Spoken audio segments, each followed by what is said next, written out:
வணக்கம். Moral of the story. Moral கடைசியாக போயிடலாங்க, நான் சஸ்பென்ஸ் அதிகம். ஓகே, கொஞ்சம் கதைக்காலம் ராஜா காலத்தில் நடக்கிறத நினச்சிங்க. ஓகே, வழங்கும் போல் அப்போல்லாம் எல்லோரும் இதுவாக தான் நடந்து கால்நடை பயணமாக தான் ஒரு ஊருக்கு இன்னொரு ஊருக்கும் போயிட்டு இருப்பாங்க. சரிங்களா? அது மாதிரி ரெண்டு ரெண்டு ஊர் ரெண்டு ஊருக்கு நடுவில் இருக்க ஒரு பாதை.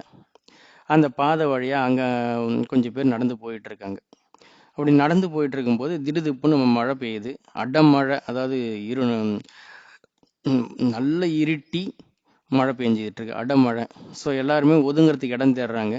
இப்போ தூரத்தில் பார்த்தா ஒரு பாழடைஞ்ச மண்டபம், அது முன்னாள் சத்திரமா இருந்திருக்கு போல இருக்கு. ஒரு பாழடைஞ்ச மண்டபம், அங்கே வந்து கொஞ்சம் பேர் போய் ஒதுங்குறாங்க. இன்னும் கொஞ்சம் பேர் இந்த பக்கம் போயிட்டு இருக்குங்க, இந்த பக்கம் போயிட்டு இருங்க. எல்லாருமே அந்த மண்டபத்தை வந்து ஒதுங்குறாங்க.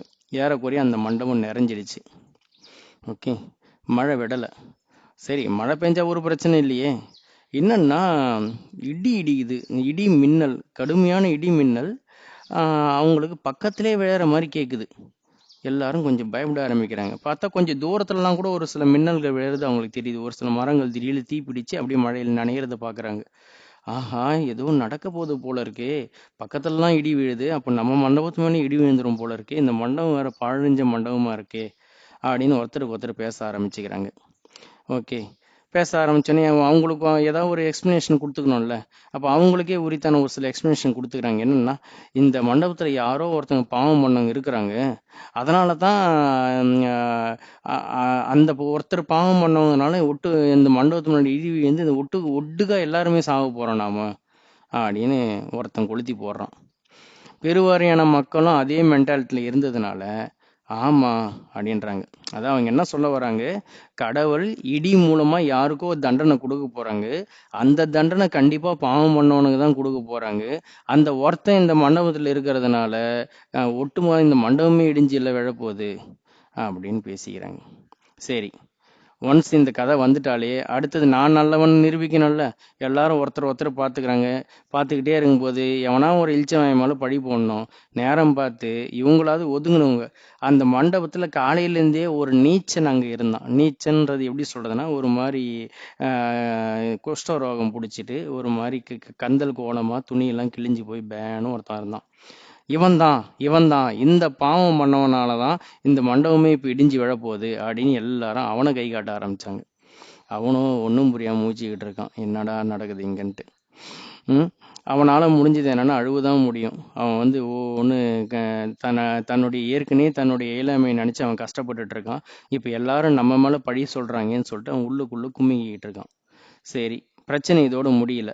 இப்போ வந்து அங்க ஒரு சில பேர் நடுநிலைவாதியாவது இருப்பாங்கல்ல, அவங்க என்ன சொன்னாங்க, ஏங்க சரி பாவம் பண்ணதெல்லாம் ஓகே, அது இவன் தான் எப்படி நீங்க சொல்றீங்க? கடவுளோட பார்வை வேற யாரும் மேலே இருக்கலாம், ஏன் நீங்க பண்ணிருக்க முடியாதா, ஏன் நான் பண்ணிருக்க கூடாதா அப்படின்னு யாரோ ஒருத்தன் ஏதோ ஒரு அரை நல்லவன் சொல்லிட்டான்.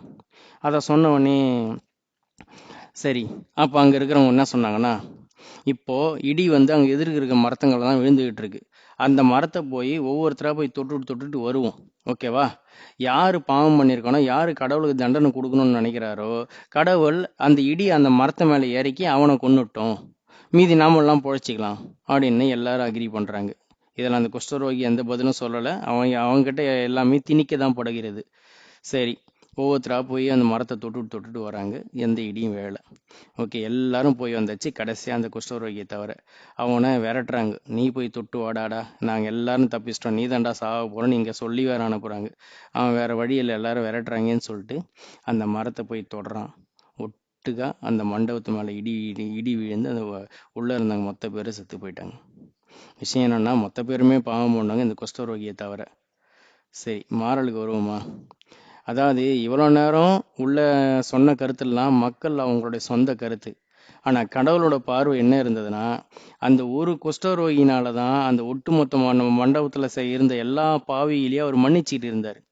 அந்த ஒரே ஒரு நிரபராதிக்கு தண்டனை கொடுக்க கூடாது, அவனை காப்பாற்றணும்னு சொல்லிட்டு கடவுள் தண்டனை கொடுக்காம இருந்தார்.